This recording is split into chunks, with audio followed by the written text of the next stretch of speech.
À 7h20, heure de Moscou, le 21 juin 1971, Anatoly Kirillov retire ses écouteurs.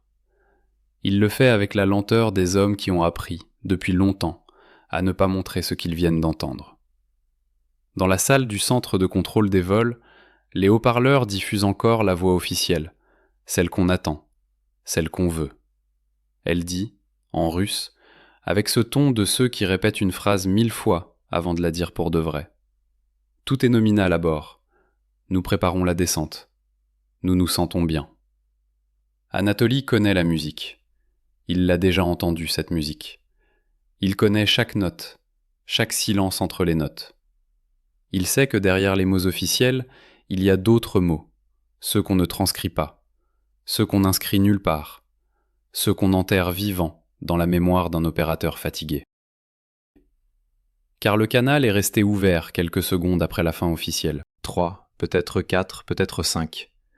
Anatoly ne les a pas comptés, parce que compter aurait signifié qu'il écoutait, et écouter aurait signifié qu'il savait, et savoir aurait signifié qu'il devait faire quelque chose. Dans ces quelques secondes, une voix est passée. Faible, presque inaudible, comme si elle venait de très loin, comme si elle traversait des couches entières de silence avant d'arriver jusqu'à lui. Elle a dit, en russe, « Ils doivent savoir. Ils doivent savoir quand même. » Puis plus rien. Le canal s'est refermé. La ligne est devenue plate, comme une feuille de papier, comme un visage sans expression. Anatoly Kirillov ne consigne pas la phrase. Sur son bureau, il y a un papier. Pas un papier officiel, non. Un papier sans tampon, sans signature, en 3 lignes, qui explique, en termes administratifs glacés, que toute communication non standard suit une procédure d'enregistrement séparée. Traduction : si tu entends quelque chose qui n'est pas dans le script, tu ne l'écris pas.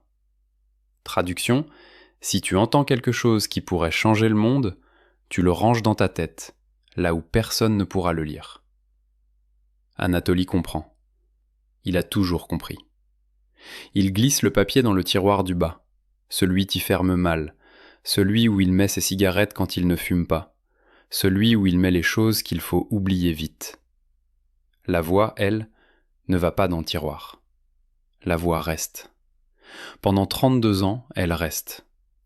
32 ans dans la tête d'un homme qui finit chaque journée en se demandant s'il a bien fait, s'il a mal fait, s'il aurait dû faire autrement, s'il aurait dû crier, écrire, signer, mourir debout plutôt que vivre assis devant ses écrans.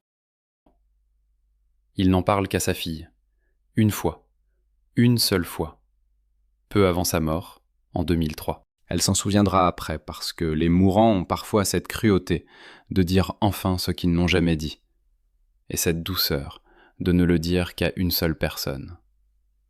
Anatoly mourra avec sa voix à lui, celle qu'il a portée 32 ans, et il la lèguera, comme on lègue une montre, comme on lègue une cicatrice, comme on lègue une faute. Plus tard, beaucoup plus tard, quand les archives s'entr'ouvriront, quand des ingénieurs écouteront les bandes avec des appareils qu'on n'avait pas à l'époque, quand des historiens reconstruiront le puzzle pièce par pièce, on identifiera la voix. C'est celle de Vladislav Nikolaïevitch Volkov, ingénieur de bord de Soyouz 11. 35 ans. Déjà un vol à son actif, déjà des heures dans le noir au-dessus de la terre, déjà le silence appris de père en fils. Volkov, pas un débutant.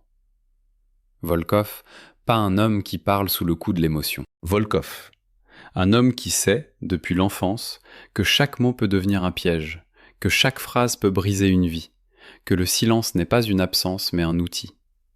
Et c'est lui, précisément lui, qui a dit, dans les dernières secondes d'un canal ouvert vers la terre, « Ils doivent savoir quand même. » Comme un testament, comme un aveu, comme une dernière tentative de pousser une porte de l'intérieur. On a entendu un mort parler. Ce n'est pas une image, c'est un fait. La voix a traversé l'espace, traversé l'atmosphère, traversé les murs du centre de contrôle, et elle est arrivée jusqu'aux oreilles d'un opérateur qui a choisi, conformément à la règle non écrite, de la ranger dans sa mémoire au lieu de la ranger dans un dossier. Pendant 32 ans, Anatoly Kirillov a porté cette voix. Pendant 32 ans, il a regardé ses collègues parler de Soyouz 11 en termes de leçons tragiques, de défaillance technique, de prix de la course à l'espace, sans jamais ajouter une seule phrase, sans jamais corriger une seule virgule. Il savait, il se taisait. Et la machine soviétique, elle, venait de poser un papier sans tampon sur la table de Kirillov. 3 lignes. Pas de signature, pas de tampon, pas de nom. Juste l'ordre implicite de se taire, livré sur un bout de papier blanc, comme on livre une sentence, comme on livre un poison à dose homéopathique. La machine ne demandait pas le silence. La machine installait le silence.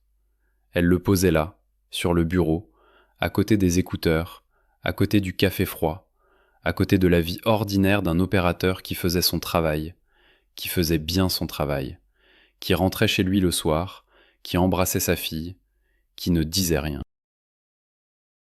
Soyouz 11, ce matin-là, c'était 3 hommes à bord. Georgi Dobrovolski, commandant, 44 ans, la silhouette d'un officier habitué à porter les autres. Viktor Patsaïev, ingénieur de bord, 37 ans, des mains fines, un regard doux, une manière de dire les choses comme s'il les pesait une par une avant de les prononcer. Vladislav Volkov, 35 ans, ingénieur de bord lui aussi, déjà un vol derrière lui, déjà le silence d'un père ingénieur qui avait appris à son fils, à Taganka, dans un appartement de 14 mètres carrés, que les mots sont des armes qu'on peut retourner contre soi. 3 hommes, un Soyouz, une descente prévue, un canal radio qui s'ouvre, qui se ferme, qui laisse passer une voix qu'on n'aurait pas dû entendre.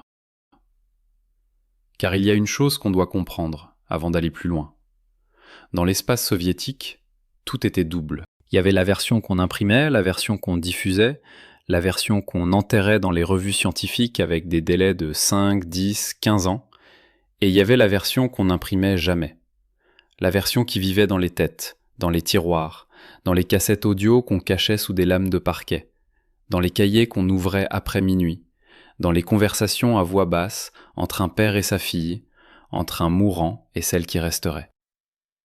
Anatoly Kirillov était un homme de la première version, un opérateur modèle, un fonctionnaire du silence. Mais il avait, lui aussi, comme tout le monde, comme chaque soviétique, comme chaque humain dans cet empire de papier, un tiroir du bas. Et c'est dans ce tiroir qu'il a glissé, ce matin de juin 1971, non pas la phrase entendue, mais l'ordre de se taire. La phrase, elle, est restée dans sa tête, pendant 32 ans, jusqu'à sa fille, jusqu'à sa mort. Ce qu'on vient d'entendre, ce n'est pas une légende, ce n'est pas une rumeur. C'est la trace, minuscule, presque imperceptible, d'un homme qui a su, dans les dernières secondes de sa vie de parole, que sa vérité devait sortir. Ils doivent savoir quand même.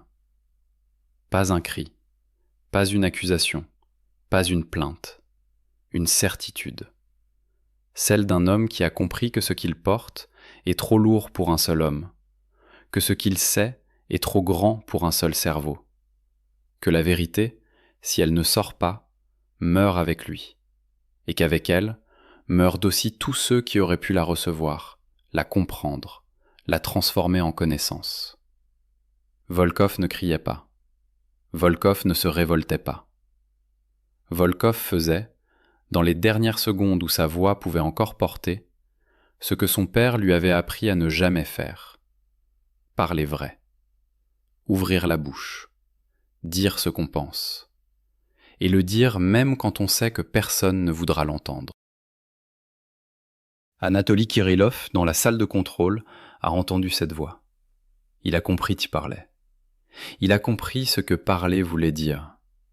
Il a compris que le système autour de lui, ce système qui faisait voler des hommes dans l'espace et qui les faisait taire en même temps, ce système venait pour la dernière fois de demander à un homme de se taire. Et cet homme n'avait pas obéi. 3 mots en russe. 3 mots qui auraient pu changer le monde. Et Kirillov, conformément à la procédure, conformément au papier sans tampon, conformément à tout ce qu'on lui avait appris, a laissé ces 3 mots mourir dans sa tête. Pas par lâcheté, par survie, par habitude, par cette usure lente que la machine soviétique infligeait à chacun de ses serviteurs, jusqu'à ce qu'il ne sache plus distinguer entre l'ordre et la conscience, entre la règle et la vérité, entre le devoir de se taire et le devoir de parler. 32 ans plus tard, quand Kirillov a parlé à sa fille, il n'a pas dit « j'ai entendu un secret d'État ». Il a dit « j'ai entendu un homme qui voulait qu'on sache ». Il a dit « je n'ai rien fait ». Il a dit « je n'ai rien pu faire ». Il a dit « mais je l'ai porté ». Et il est mort. Et la voix, après lui, est passée à sa fille. Et la fille, un jour, la passera peut-être à quelqu'un d'autre. Comme une flamme qu'on se passe de main en main dans une nuit sans étoiles, en espérant qu'elle ne s'éteindra pas. Le papier sans tampon, lui, est resté dans le tiroir du bas. Pendant des années, il a voyagé de bureau en bureau, d'opérateur en opérateur, de tiroir en tiroir, jusqu'au jour où quelqu'un l'a jeté, ou brûlé, ou perdu. Personne ne sait, personne ne saura. Ce qui reste, c'est la voix. Ce qui reste, c'est le silence de Kirillov. Ce qui reste, c'est cette phrase, en russe, portée par un homme qui ne voulait pas mourir en silence, et reçue par un homme qui avait appris, depuis l'enfance, à mourir en silence tous les jours, sans en mourir. On vient d'entendre un mort parler, et la machine soviétique vient de poser un papier sans tampon sur la table de Kirillov. La porte, ce matin-là, ne s'est pas ouverte. Mais quelqu'un, de l'autre côté, a frappé. Et ce coup, Anatoly Kirillov l'a porté en lui, jusqu'à la fin. Vladislav Volkov est né à Moscou. En 1949, il a 7 ans. La famille vit à Taganka, dans un appartement partagé, 14 mètres carrés pour 3 personnes. Le père Nikolai, la mère Nina, Vlad. 14 mètres carrés, c'est-à-dire moins qu'une place de parking. C'est-à-dire un lit, une table, une chaise, une fenêtre qui donne sur une cour où les enfants ne jouent pas, parce que la cour n'est pas un endroit pour jouer, c'est un endroit pour passer vite, tête basse, sans regarder les fenêtres des autres. Le père Nikolai est ingénieur-concepteur dans une usine aéronautique. Le soir, quand il rentre, il pose ses mains sur la table et il dessine. Des schémas d'avions, des ailes, des fuselages. Il explique à son fils la portance, la traînée, la manière dont l'air glisse sur une surface courbe et dont cette surface, en retour, pousse vers le haut. Vlad écoute. Vlad ne pose pas de questions. Vlad regarde les mains de son père, ses mains qui dessinent le ciel, et il se dit, sans se le dire, que ces mains-là savent quelque chose que personne d'autre ne sait. Puis vient mars 1949. Nikolai ne rentre pas du travail. Un soir, puis un autre encore. La mère se tait.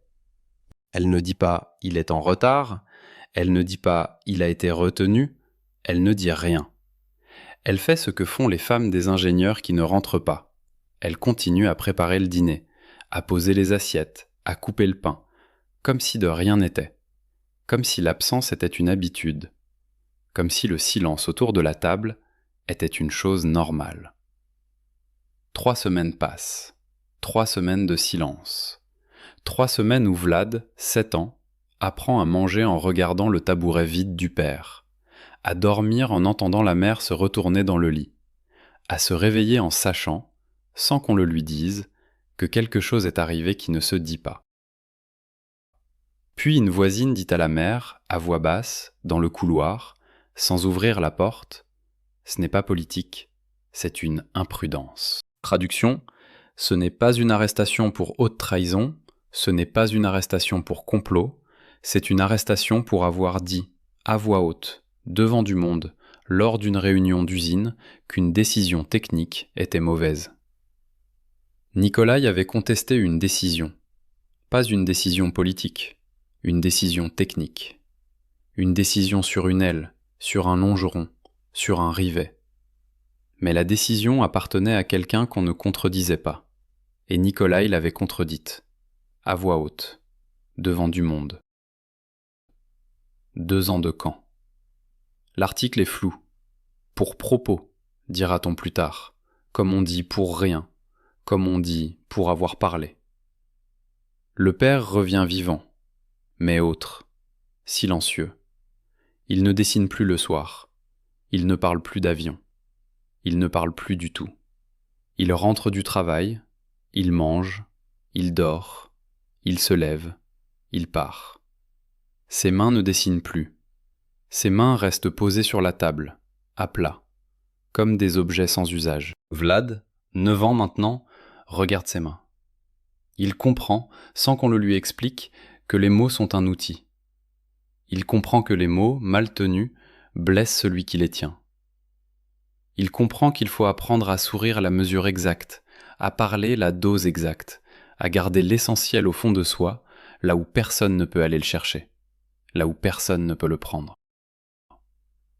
Cette leçon, Vlad ne l'oubliera jamais. Elle deviendra son squelette.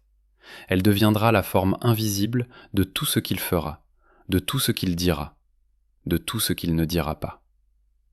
Pendant des années, il portera cette leçon comme on porte une cicatrice, sans la montrer, sans en parler, sans se plaindre. Mais elle sera là, dans chaque silence, dans chaque mot pesé, dans chaque phrase qu'il choisira ou qu'il refusera de prononcer. En 1961, Gagarine boucle la Terre. Vlad a 25 ans. Il est étudiant. Il regarde, comme des centaines de millions d'autres humains, cet homme qui revient de là-haut, cet homme qui rit, cet homme qui ne sait pas encore qu'il mourra, dans 1 an, dans un avion, dans un ciel qui ne mérite pas de le prendre. Vlad, lui, ne rit pas. Vlad regarde. Et il comprend, sans se le dire, qu'il veut y aller. Pas pour la gloire, pas pour le drapeau, pas pour la propagande, pour la physique honnête. Pour cette physique qu'on lui a enseignée dans les livres, qu'on lui a montrée dans les ateliers, qu'on lui a fait sentir dans les mains de son père quand ses mains dessinaient encore. Pour la vérité des choses, pas pour la vérité des mots. En 1964, il rencontre Lyudmila. C'est à un anniversaire, quelque part à Moscou, dans un appartement qui ressemble à tous les appartements de Moscou. Elle est bibliothécaire. Elle a un visage calme, des mains qui sentent le papier, une voix qui ne cherche pas à remplir le silence. Vlad la regarde. Vlad l'écoute. Vlad comprend, sans se le dire, qu'elle est le genre de femme qui pourra porter un secret sans le faire craquer. En 1965, ils se marient. En 1966, leur fils naît. Il l'appelle Nikolai, comme le grand-père, comme l'ingénieur qui ne dessinait plus, comme l'homme qui avait appris, dans un camp, que les mots sont des armes à double tranchant. Cette même année, 1966, Vlad pose sa candidature au détachement des cosmonautes. Il est pris du premier coup. Le psychologue note, dans le dossier, avec cette écriture administrative qui ressemble à une sentence, le candidat démontre une capacité de retenue prolongée des réactions affectives. Recommandé. Traduction : cet homme sait se taire.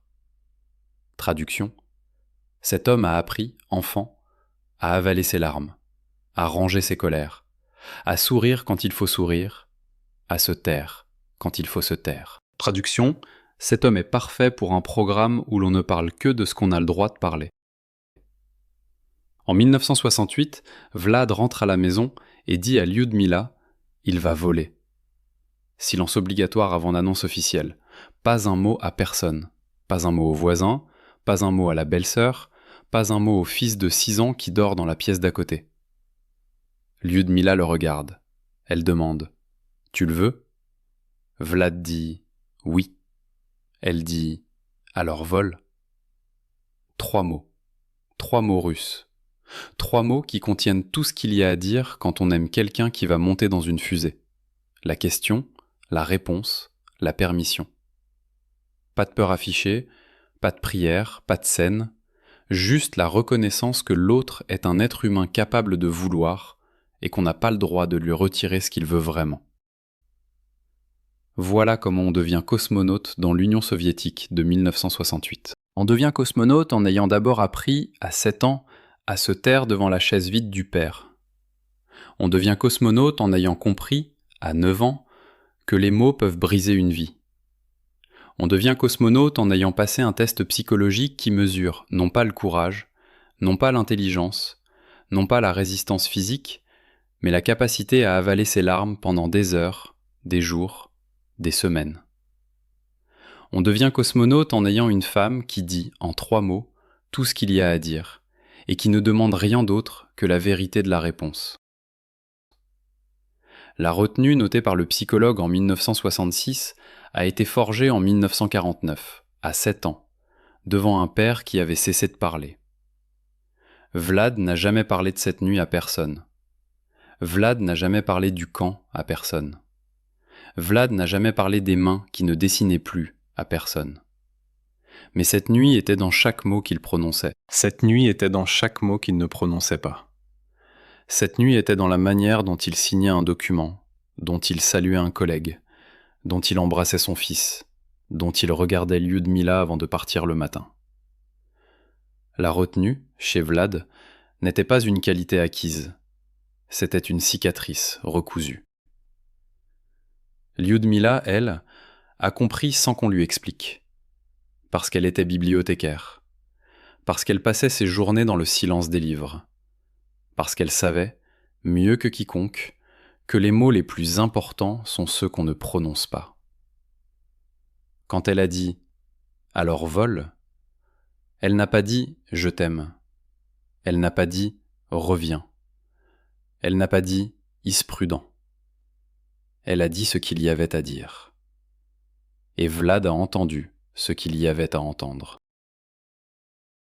C'est ainsi que l'équipage de Soyouz 11 s'est construit, en 1969, en 1970, en 1971.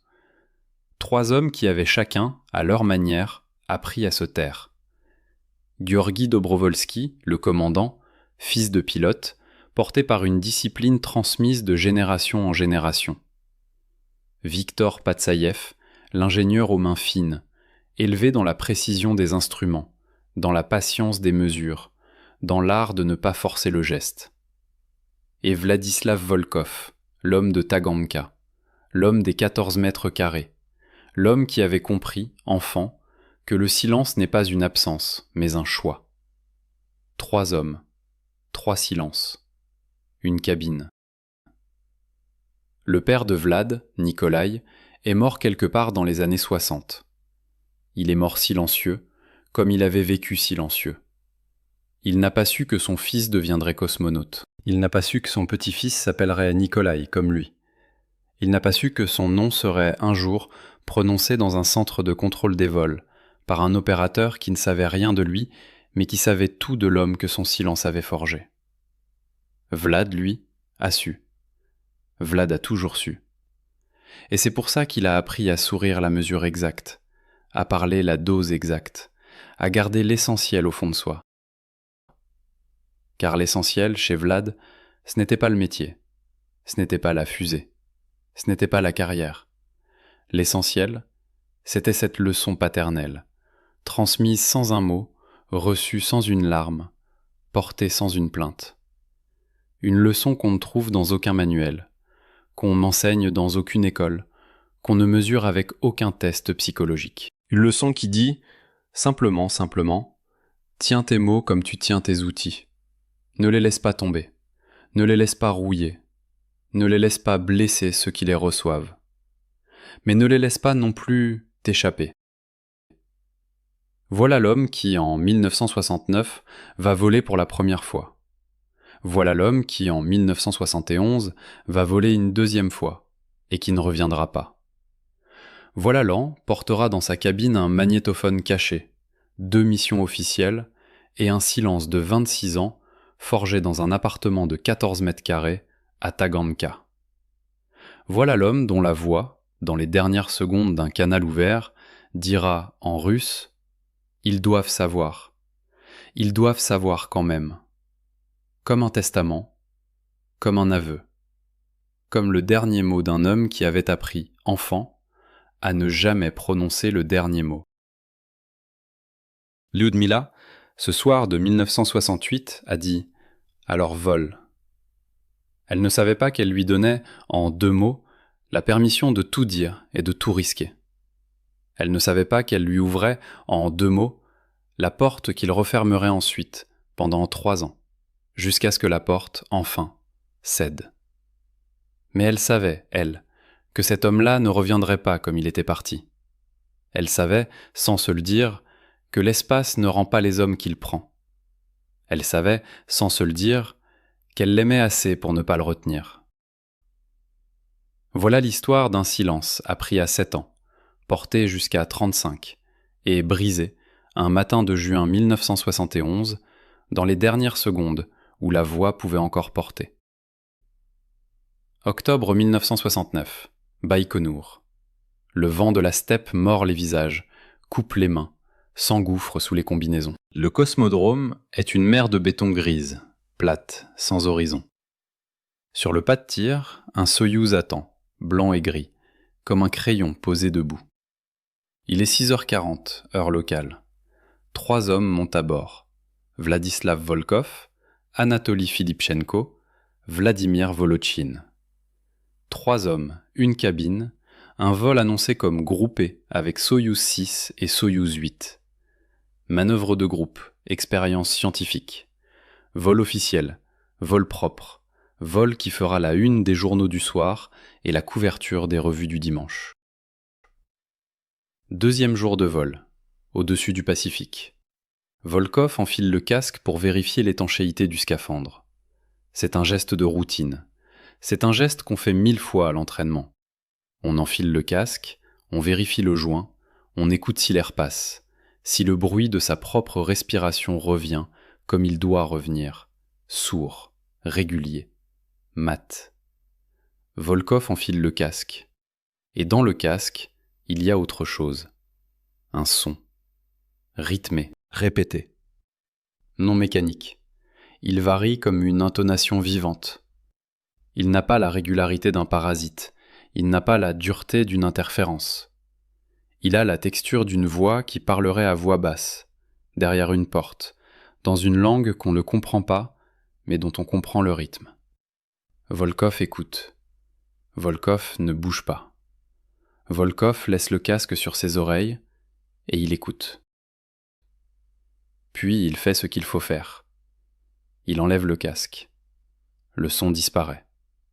Il le remet. Le son revient. Il l'enlève. Plus rien.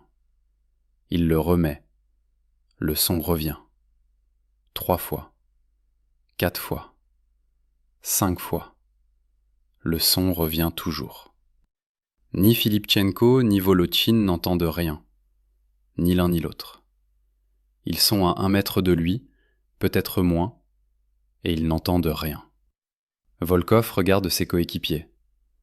Volkov regarde le casque. Volkov regarde le vide, derrière le hublot, cet océan noir au-dessus de l'océan bleu. Volkov choisit de se taire, conformément à la leçon paternelle, conformément à Taganka, conformément à 14 mètres carrés, à un tabouret vide, à un père qui avait cessé de parler.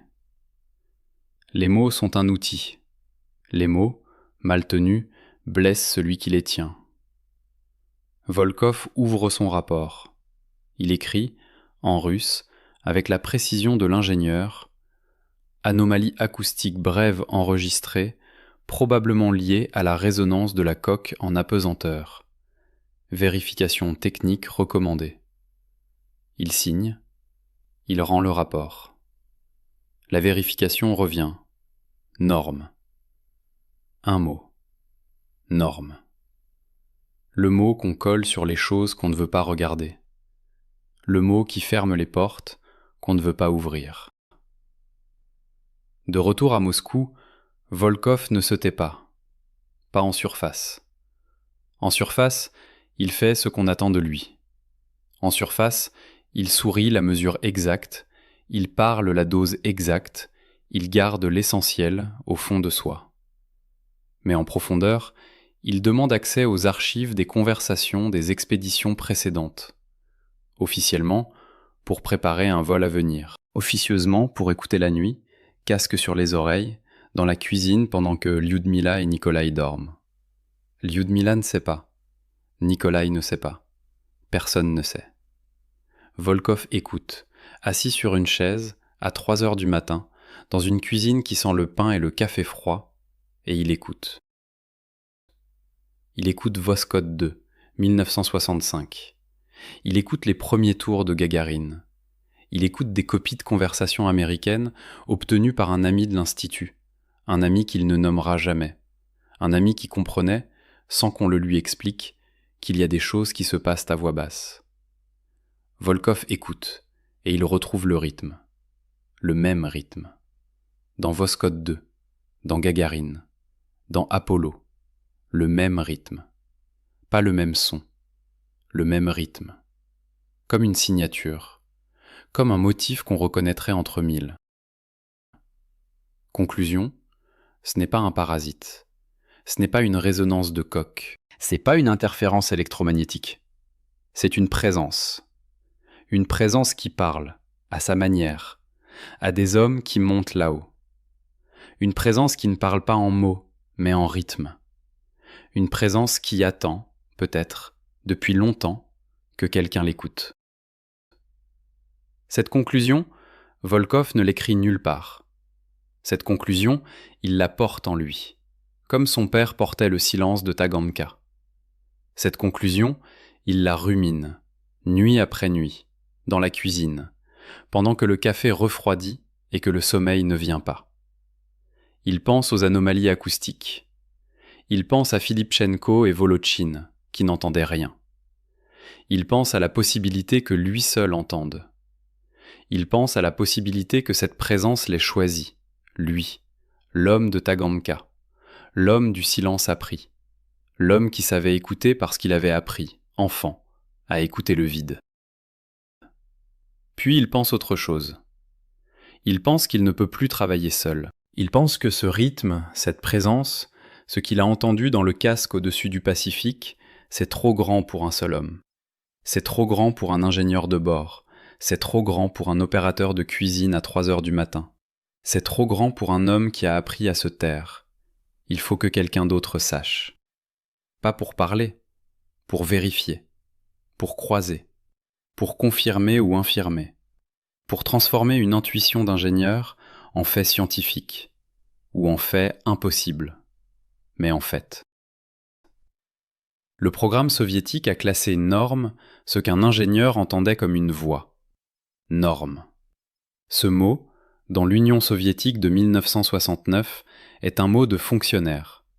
C'est un mot qui dit « ce que vous avez entendu n'existe pas. Ce que vous avez noté n'a pas été noté. Ce que vous avez ressenti n'a pas été ressenti.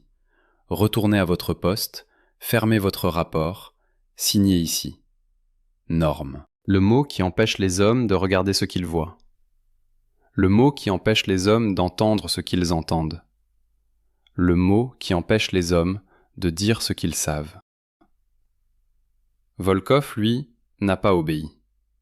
Volkov a pris le mot « norme » et il l'a mis dans sa poche, comme un papier sans tampon. Et il est rentré chez lui, et il a commencé à écouter les archives. Volkov n'a pas obéi parce qu'il avait appris, enfant, à ne pas obéir quand l'ordre est de se taire. Volkov n'a pas obéi parce qu'il avait vu, à 7 ans, ce qu'il en coûte de se taire quand il faudrait parler. Volkov n'a pas obéi parce qu'il savait, depuis Taganka, depuis les 14 mètres carrés, depuis le tabouret vide de son père, que le silence peut être une prison autant qu'un refuge. Voilà ce qu'est devenue la nuit de Volkov, entre 1969 et 1971. Une nuit sans fin, faite d'écoute, de comparaison, de vérification, de retour en arrière.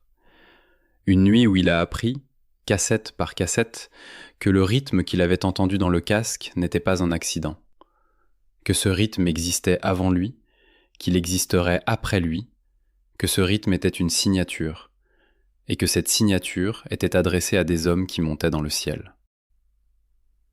Et il a compris autre chose au fil de ces nuits. Il a compris que le programme spatial soviétique ne voulait pas savoir, que le programme spatial soviétique préférait le mot « norme » à la vérité, que le programme spatial soviétique préférait classer, ranger, archiver, fermer, plutôt que d'ouvrir, que le programme spatial soviétique était une machine à produire du silence autant qu'une machine à produire des vols, et que lui, Volkov, l'homme du silence appris, l'homme du tabouret vide, l'homme des 14 mètres carrés, venait de comprendre qu'il ne pourrait jamais, à lui seul, faire plier cette machine. Alors il a fait ce que font les hommes qui ont appris à se taire quand ils ont quelque chose à dire. Il a attendu. Il a préparé son dossier. Il a noté dans un coin de sa mémoire que le rythme existait dans Voskhod 2, dans Gagarine, dans Apollo. Il a noté que personne ne voulait savoir. Il a noté que le mot « norme » était une porte fermée. Et il a attendu le moment où quelqu'un, quelque part, lui ouvrirait une autre porte. Ce moment viendra en février 1971. Ce moment viendra dans un bureau sans plaque, au 3e étage d'un bâtiment où Volkov vient rarement. Ce moment viendra avec un homme qu'on appellera Pavel Ivanovitch, et avec un appareil oblong, gris, de type dosimètre, qu'on appellera mesureur de fond électromagnétique. Ce moment viendra avec une instruction, lue sur place, papier sans tampon, papier sans signature, papier à rendre avant le départ. Ce moment viendra avec une mission, et avec 2 coéquipiers qui ne sauront rien, et avec une femme, Lyudmila, qui ne saura rien non plus, mais qui dira, en tenant l'objet à 2 doigts, « bien ». Mais avant ce moment, il y a eu ces nuits dans la cuisine, ces nuits à écouter Voskhod 2, Gagarine, Apollo, ces nuits où Volkov, seul, à 3 heures du matin, a compris qu'il portait, dans sa mémoire et dans ses oreilles, une vérité que personne autour de lui ne voulait voir. Ces nuits où Volkov a compris que le programme soviétique avait classé norme ce qu'il entendait, lui, comme une voix, et que lui, Volkov, ne pouvait plus, désormais, travailler seul. Voilà l'homme qui, en février 1971, va entrer dans un bureau sans plaque, au 3e étage, et qui va dire, en russe, en regardant l'appareil oblong posé sur la table, « C'est un magnétophone ». Constatation, pas question. Voilà l'homme qui, en juin 1971, va monter dans Soyouz 11 avec un magnétophone caché derrière un panneau du compartiment technique, et qui va voler, une dernière fois, vers une station qu'on appelle Salyut, et qui va écouter, encore, ce qu'il a déjà entendu au-dessus du Pacifique, mais cette fois sans casque, cette fois à l'air libre, cette fois en présence de ses coéquipiers qui ne sauront rien, cette fois avec une instruction à remplir et un appareil à rapporter. Le programme soviétique a classé norme ce qu'un ingénieur entendait comme une voix, et cet ingénieur vient de comprendre qu'il ne peut plus travailler seul. Février 1971, Moscou.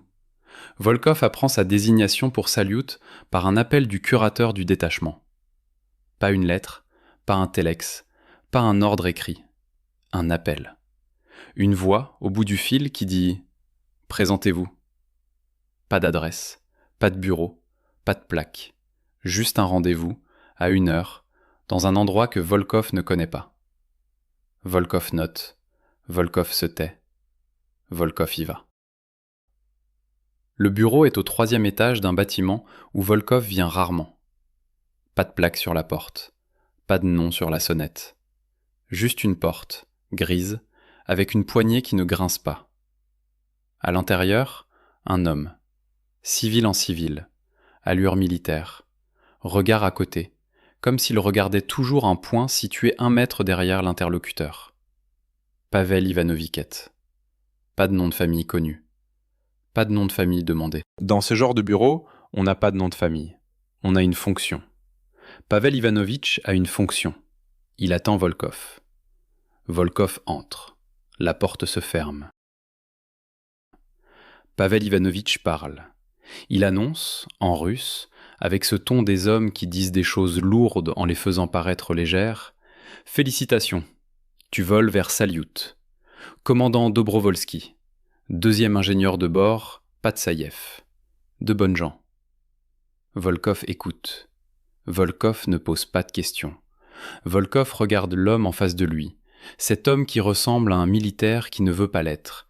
Cet homme qui dit « bonnes gens », comme on dit « matériel conforme ». Volkov pense, sans le dire, que ce Pavel Ivanovitch est le genre d'homme qui peut briser une vie avec un mot, et qui le sait. Puis Pavel Ivanovitch pose un objet sur la table.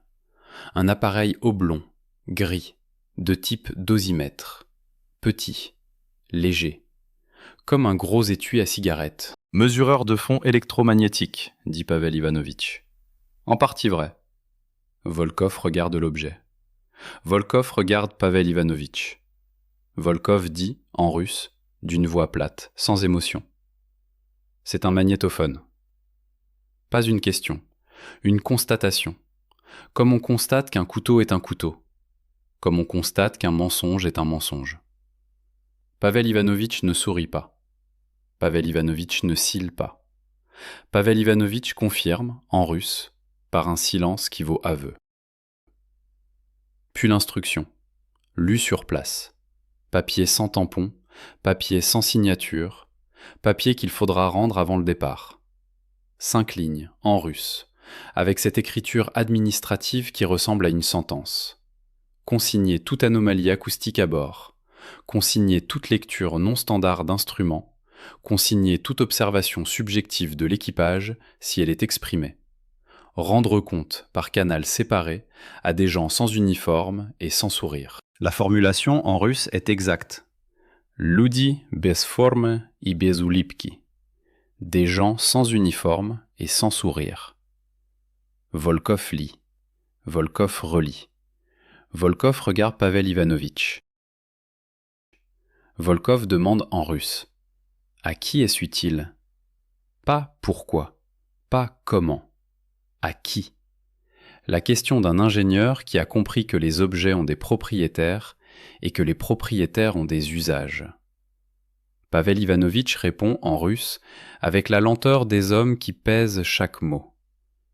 Il y a des données que nous ne pouvons pas expliquer avec les méthodes standards. Traduction, il y a des choses qu'on voit sans les comprendre. Traduction, il y a des choses qu'on entend sans les vouloir. Traduction, il y a des choses qu'on note dans des rapports, qu'on classe normes et qu'on enterre dans des tiroirs et qui continuent malgré tout à hanter les nuits de ceux qui les ont notées. Dobrovolski et Patsaïev ne sont pas au courant. Pas un mot, pas une allusion. Pour eux, Volkov est l'ingénieur de bord, le coéquipier, l'homme qui vérifie les instruments et qui signe les rapports. Pour eux, Volkov ne porte pas de magnétophone. Pour eux, Volkov ne rapporte, le soir, par canal séparé, à personne. Pour eux, Volkov est ce qu'il a toujours été, un homme qui se tait la mesure exacte, qui parle la dose exacte, qui garde l'essentiel au fond de soi. Volkov accepte. Volkov prend l'objet. Volkov glisse le papier dans sa poche. Volkov sort du bureau sans plaque, au 3e étage, et il descend l'escalier sans se retourner. Lyudmila n'est pas mise au courant. Volkov ramène l'appareil à la maison. Il le cache dans la valise des documents de vol, dans l'armoire, sous les cartes, sous les procédures, sous les dossiers qu'on n'ouvre jamais parce qu'on n'en a pas besoin, mais qu'on garde parce qu'il pourrait servir. L'objet est là, dans le noir, dans l'armoire, derrière les portes fermées. Volkov sait qu'il est là. Volkov sait qu'il l'emportera. Volkov sait qu'il ne dira rien. Un soir, Lyudmila ouvre la valise. Pour son manteau d'hiver, qu'elle range toujours là, parce que l'armoire est l'armoire et que les manteaux d'hiver vont dans la valise des documents de vol, c'est ainsi, c'est l'ordre des choses dans cet appartement. Lyudmila ouvre la valise. Elle trouve l'appareil. Elle le tient à 2 doigts, comme on tient un insecte qu'on ne reconnaît pas. Elle demande, en russe, « Qu'est-ce que c'est » Volkov répond, en russe, sans la regarder. Un mesureur de fond. Il part avec moi à bord. Lyudmila regarde l'objet. Lyudmila regarde Volkov. Lyudmila repose l'objet, exactement là où elle l'a pris, avec la précision d'une bibliothécaire qui sait où sont les choses. Elle dit, en russe, d'une voix plate, sans émotion, « Bien ». Même mot, même ton. Le même mot, le même ton que Pavel Ivanovitch. Le même mot, le même ton qu'on apprend, dans ce pays, à dire quand on ne veut pas savoir, quand on ne peut pas savoir, quand on sait qu'on ne saura pas. Bien. Le mot qui ferme les portes sans les claquer. Le mot qui couvre les bruits sans les étouffer. Le mot qui permet de continuer à vivre, à dormir, à aimer, sans regarder ce qu'on porte dans la valise des documents de vol. Lyudmila, ce soir-là, ne pose pas d'autres questions. Lyudmila ne dit pas « Qu'est-ce que tu vas faire là-haut » Lyudmila ne dit pas « Pourquoi un mesureur de fond » Lyudmila ne dit pas « À qui est-ce utile » Lyudmila dit « Bien » et elle ferme la valise, et elle sort de la pièce, et elle continue sa soirée comme si de rien n'était. Mais Volkov sait. Volkov sait, depuis 1968, depuis alors vol, que Lyudmila comprend sans qu'on lui explique.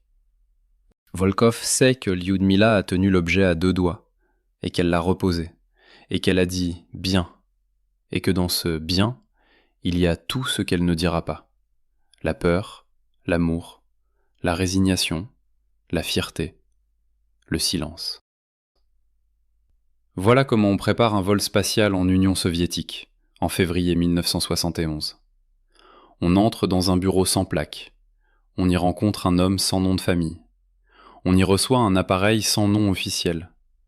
On y lit une instruction sans tampon ni signature. On y accepte une mission qu'on ne racontera à personne. On rentre chez soi. On cache l'objet dans une valise. On dîne avec sa femme. On couche son fils.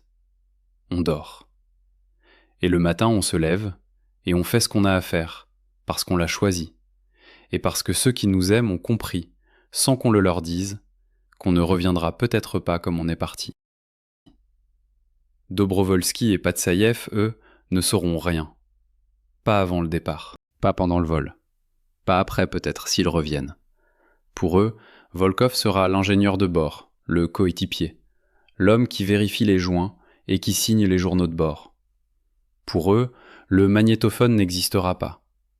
Pour eux, l'instruction n'existera pas. Pour eux, les gens sans uniforme et sans sourire n'existeront pas. Pour eux, le programme spatial soviétique sera un programme de science, de gloire, de drapeau. Pas un programme de secret, de canaux séparés, d'objets cachés dans des valises.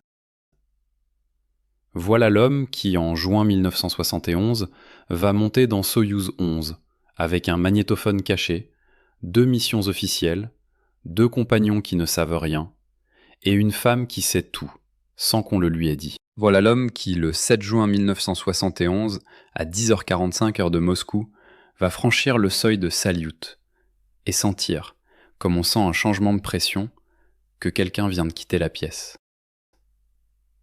Car il y aura ce moment-là.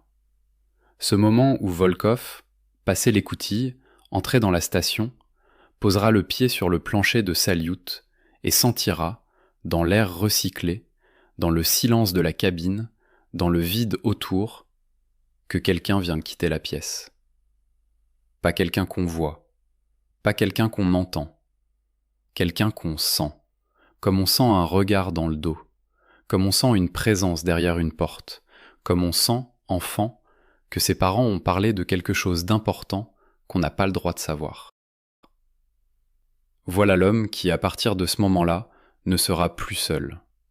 Pas seul avec son magnétophone, pas seul avec son instruction, pas seul avec ses nuits dans la cuisine, pas seul avec le rythme qu'il a entendu au-dessus du Pacifique, dans Voskhod 2, dans Gagarine, dans Apollo. Pas seul, enfin. Parce que la présence, Cette présence qu'il a entendue et qu'il a classée norme avec le programme soviétique, cette présence qui attendait, peut-être depuis longtemps, qu'un homme l'écoute, cette présence va se manifester. À Salyut, dans le silence de l'espace, dans la nuit du 4e jour. Un homme entre dans la fusée avec un magnétophone caché, 2 missions officielles et 2 compagnons qui ne savent rien. Le 7 juin 1971, à 10h45, il franchit le seuil de Salyut et sent que quelqu'un vient de quitter la pièce. Sur Salyut, Volkov travaille. Officiellement, il calibre des instruments, il mène des expériences, il établit des liaisons avec la Terre. Officieusement, il enregistre tout. Le magnétophone caché tourne derrière un panneau du compartiment technique, dans un espace que personne n'ouvre jamais, que personne ne regarde jamais, que personne, surtout, ne songe à inspecter. Volkov a choisi l'emplacement avec la précision d'un ingénieur qui a passé sa vie à ranger des choses dans des endroits où on ne les cherche pas. Le magnétophone est là. Le magnétophone attend. Le magnétophone, comme Volkov, est prêt. Les anomalies viennent, jour après jour, comme une marée qu'on ne voit pas mais qu'on sent. Des dérives d'instruments qui reviennent trop vite pour être des pannes, des pics électromagnétiques, bref, comme des sursauts, comme des cris silencieux. Des anomalies de température dans le 3e compartiment, qui durent quelques minutes et s'effacent sans trace dans les journaux de bord. Volkov note. Volkov enregistre. Volkov compare. Il note que ces anomalies ont un rythme. Il note que ce rythme n'est pas aléatoire. Il note que ce rythme ressemble à celui qu'il a entendu au-dessus du Pacifique en octobre 1969. Le même rythme. Pas le même son. Le même rythme. Comme une signature. Comme un motif qu'on reconnaîtrait entre 1000. Puis vient le 4e jour. La nuit. La veille de Volkov. Les autres dorment. Dobrovolski dort dans le poste de commandement. Patsaïev dort dans le compartiment de repos. Volkov est seul. Volkov regarde, par le hublot, la terre qui passe, lentement, majestueusement, indifférente. Volkov respire. Volkov écoute. Et c'est là, dans ce silence de la nuit spatiale, que ça commence. Une lueur, bleuâtre, à la périphérie de la vision, là où le regard ne fixe pas directement. Comme ces étoiles qu'on voit mieux quand on ne les regarde pas. Comme ces bruits qu'on entend mieux quand on ne les écoute pas. Volkov regarde ailleurs. Volkov voit la lueur. Volkov regarde la lueur.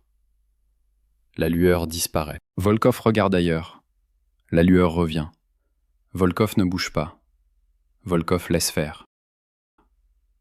Puis le son arrive, dans l'air du compartiment, au seuil de l'audible, comme une voix qui parlerait à voix basse derrière une porte, derrière un mur, derrière un silence.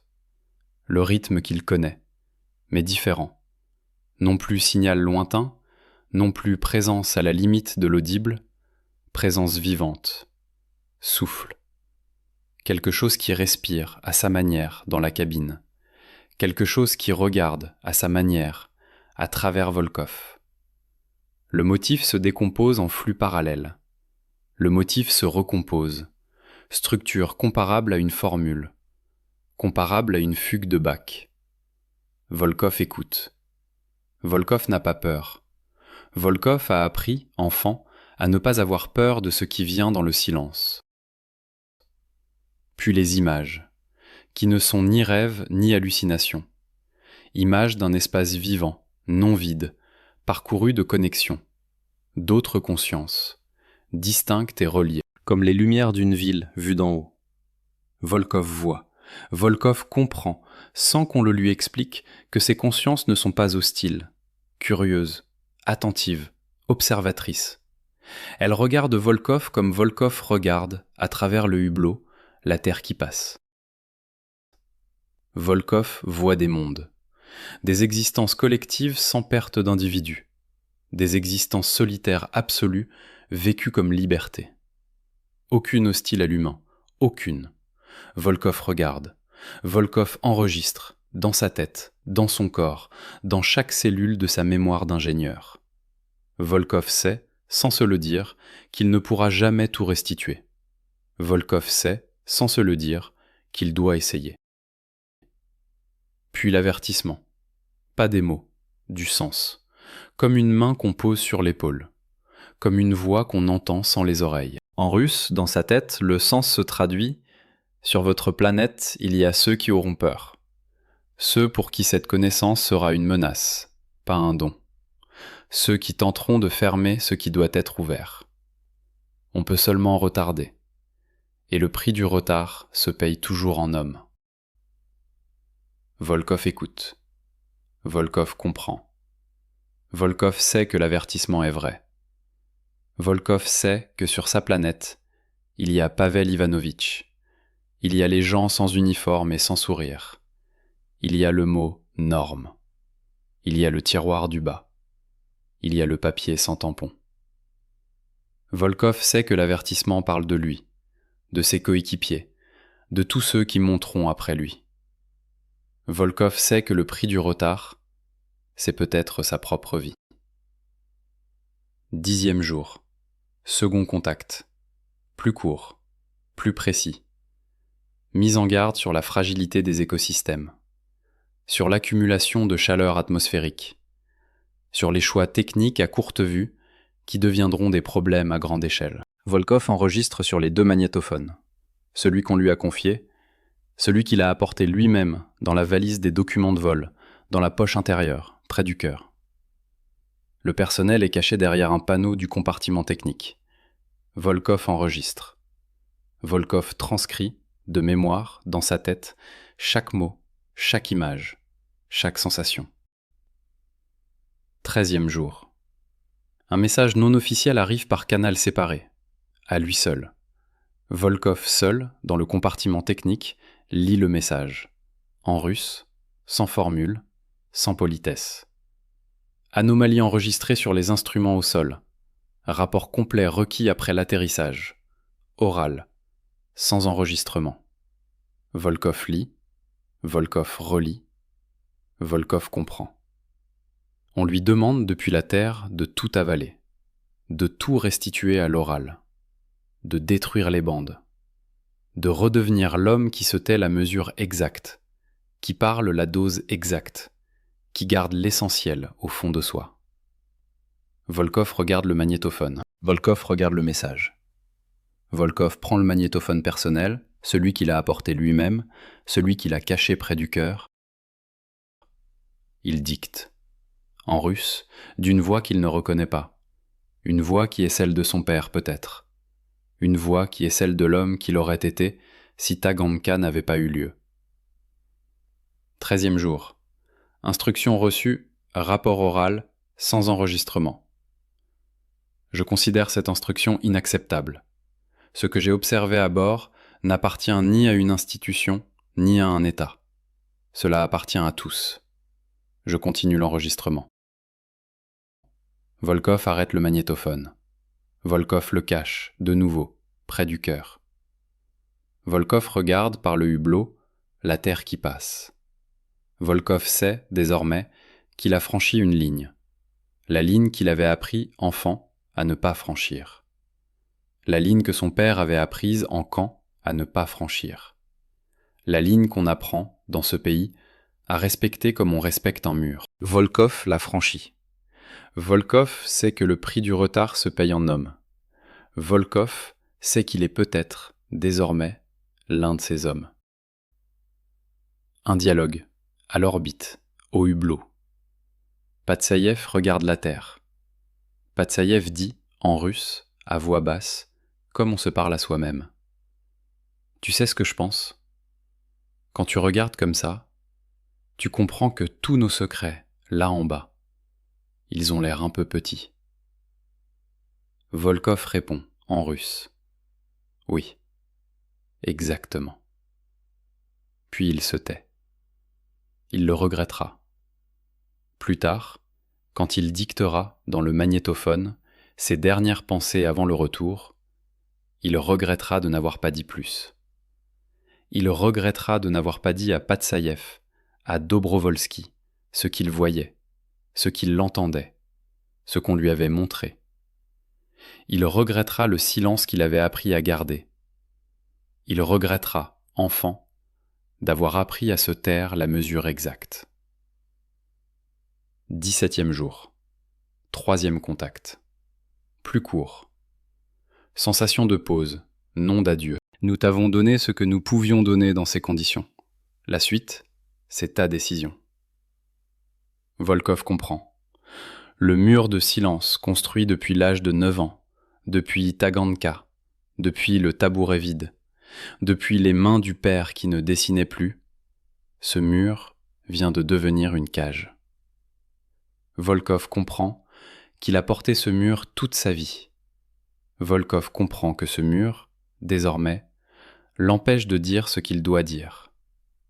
Volkov comprend que le silence n'est plus un refuge. Le silence est une prison. La décision est prise. Volkov va parler. Volkov va parler, au retour, à la descente, dès qu'il aura posé le pied sur la terre ferme. Voilà ce que le magnétophone a entendu, à Salyut, entre le 7 juin et le 24 juin 1971. Voilà ce que Volkov a porté, jour après jour, nuit après nuit, dans le silence de la station, dans le silence de la cabine, dans le silence qu'il avait appris à garder et qu'il avait appris, désormais, à briser. Voilà ce qu'il a vu, ce qu'il a entendu, ce qu'il a enregistré sur 2 magnétophones, avec une instruction à transgresser et un prix à payer. Le silence a tenu 28 ans. Il vient de céder à l'intérieur. Mais l'équipage entre déjà dans la cabine de Soyouz 11. Le retour commence.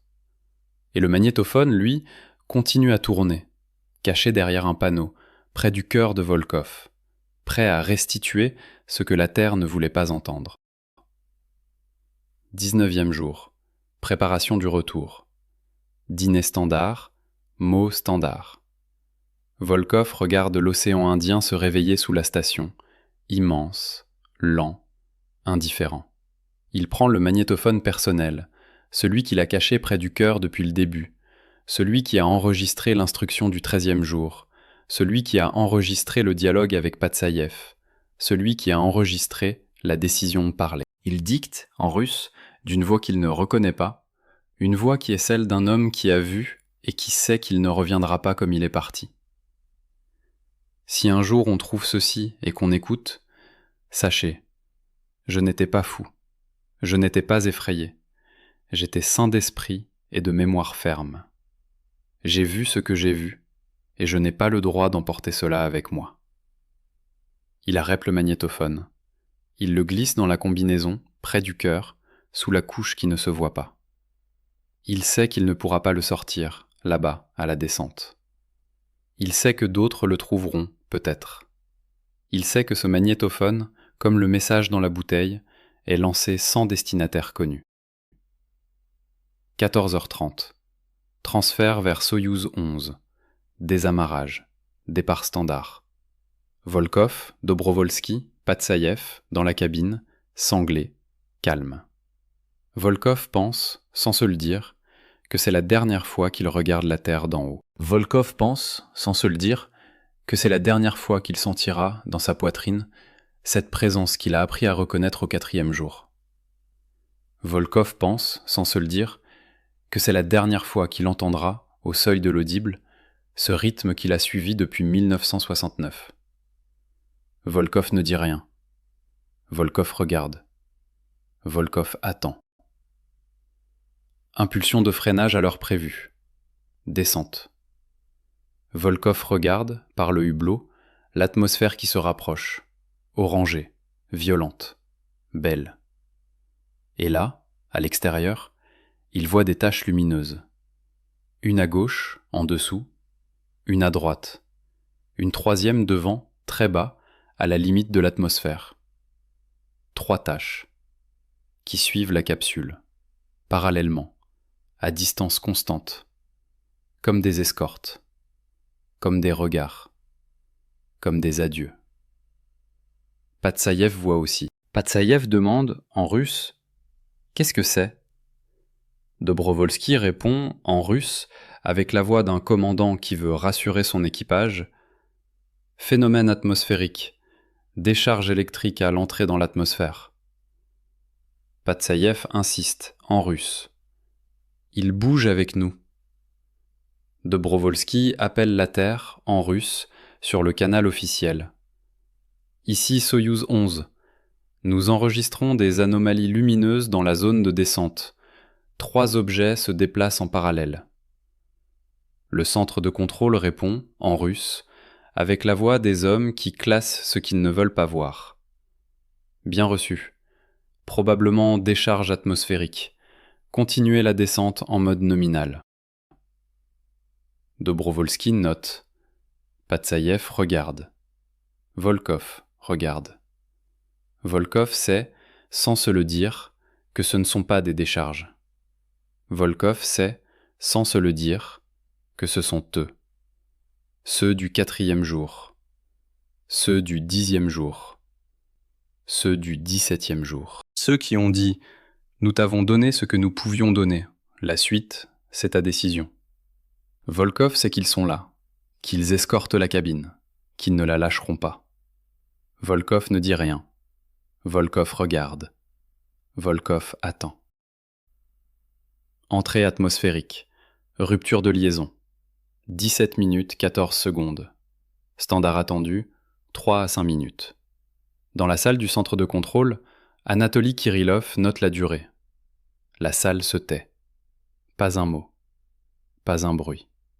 Juste le silence des hommes qui savent que quelque chose ne va pas et qui attendent que quelqu'un d'autre le dise. Kirillov note. Kirillov ne dit rien. Kirillov se souvient, peut-être, de la voix entendue au-dessus du Pacifique, du rapport classé norme, des nuits dans la cuisine, de la décision de parler qu'il n'a jamais prise. Le signal revient. Téléchimétrie normale. Parachute principal s'ouvre normalement. Moteur d'atterrissage fonctionne au calcul. La capsule se pose au point prévu, dans la steppe, sous un ciel clair, sans nuages. Groupe de recherche sur place en 18 minutes. Chef. Sergueï Timofeyev. Officier. Visage marqué. Silencieux. Timofeyev, plus tard, bien plus tard, en 1998, peu avant sa mort, écrira dans son journal personnel, retrouvé par la famille après sa mort, publié brièvement dans une gazette régionale. Ce journal, ces mots, existent. Volkov, ce matin-là, ne les connaîtra jamais. Le journal dit, en russe, « Quand nous approchions de la capsule, j'ai remarqué que l'herbe autour d'elle était couchée à terre en cercle concentrique, pas couchée par le vent.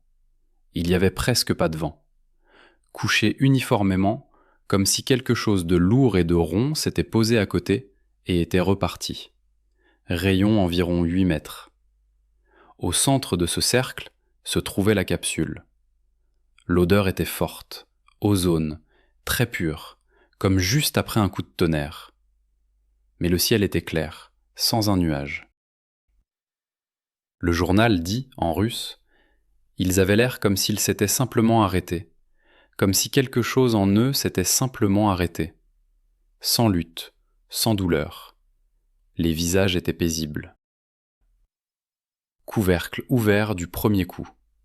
3 hommes assis, yeux fermés, mains sur les genoux, morts. Visage paisible. 3 hommes qui avaient appris, chacun à sa manière, à se taire la mesure exacte, à parler la dose exacte, à garder l'essentiel au fond de soi.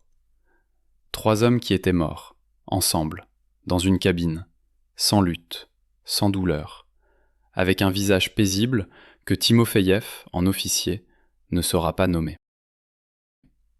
Version officielle publiée 40 minutes après la découverte. 40 minutes. Pour comparaison, toute enquête normale prenait de quelques jours à quelques semaines. 40 minutes, c'est un texte prêt à l'avance. C'est un texte qu'on a écrit avant l'atterrissage peut-être, ou qu'on a écrit dans les 17 minutes 14 secondes de rupture de liaison, quand la salle se taisait et que Kirillov notait. Le texte en russe est le suivant. À la suite du fonctionnement non standard de la vanne d'égalisation de la ventilation respiratoire, une dépressurisation de l'appareil de descente s'est produite. L'équipage est mort des suites d'une décompression rapide. La mort est survenue rapidement et sans souffrance. Premier protocole d'inspection, 4 pages. 2 pages aux archives. Le contenu des 2 autres pages reste inconnu à ce jour. 2 pages disparues. 2 pages qui existent peut-être encore, quelque part, dans un tiroir du bas, dans un bureau sans plaque, au 3e étage d'un bâtiment, où personne ne va jamais. Arkady Belov, ingénieur système de survie, examine la vanne. Première conclusion, vanne conforme avec chiffres et mesures. Conclusion acceptée. Dossier disparaît. Belov est convoqué dans le bureau sans plaque, au 3e étage. Deuxième conclusion rédigée. Vanne non conforme. Belov mourra à 81 ans. Peu avant sa mort, il appellera un ancien collègue et lui dira, en russe, « La vanne était conforme. Je veux que quelqu'un, au moins, le sache. » Un lieutenant-colonel Petrov arrive très vite, trop vite, pas noté au protocole. Il prend, lui-même, l'objet oblong gris entre le siège de Volkov et le panneau latéral. Pas de mention au protocole de saisie. Il glisse l'objet dans son portefeuille. Le magnétophone de Pavel Ivanovitch disparaît ainsi, dans une serviette en cuir, dans les mains d'un homme en uniforme qui n'est pas noté au protocole. Volkov, ce matin-là, ne saura rien. Volkov, ce matin-là, ne saura plus rien. Zone d'atterrissage bouclée 2 jours. Personne en civil, mesures, prélèvements, photos. Tout part dans des chemises sans tampon. Un technicien, Mikhail, 2e année de service, prend des photos à l'appareil personnel avant le bouclage. Il développe chez lui la nuit. Il cache 23 ans sous une lame de parquet. Lyudmila reçoit la visite d'un représentant officiel le soir même. Photographie de Vlad au mur. On lui demande de signer un document de non-divulgation. Elle signe. Elle reste debout devant son fils Nikolai endormi, 6 ans. Elle ouvre un cahier. Elle commence à tout écrire. Voilà ce que la capsule a rendu, ce matin de juin 1971. 3 hommes assis, un cahier qui s'ouvre, une vanne qui disparaît, un objet oblong dans un portefeuille, un ingénieur qui meurt avec sa vérité, un opérateur qui porte une voix pendant 32 ans, une femme qui rouvre un cahier pour rouvrir un dossier, un technicien qui cache des photos sous le parquet, une herbe couchée en cercle concentrique, sous un ciel clair, sans nuages. Une odeur d'ozone, très pure, comme juste après un coup de tonnerre. La porte, ce matin-là, n'est pas encore ouverte. Mais le silence, lui, a déjà fui. Il a fui dans un cahier ouvert par une femme de 36 ans qui ne dira rien pendant des années. Il a fui dans une lame de parquet, soulevée par un technicien de 2e année. Il a fui dans un portefeuille en cuir, porté par un lieutenant-colonel qui n'est noté nulle part. Il a fui dans la gorge d'un opérateur qui parlera à sa fille, 32 ans plus tard, avant de mourir. Il a fui dans la tête d'un ingénieur qui mourra à 81 ans, avec une vérité qu'il n'aura pas pu transmettre. Un lieutenant-colonel est déjà dans la capsule. La vanne disparaît dans un tiroir. Belov meurt avec sa vérité. Une femme de 36 ans rouvre un cahier pour rouvrir un dossier. La porte n'est pas encore ouverte. Mais le silence, lui, a déjà fui.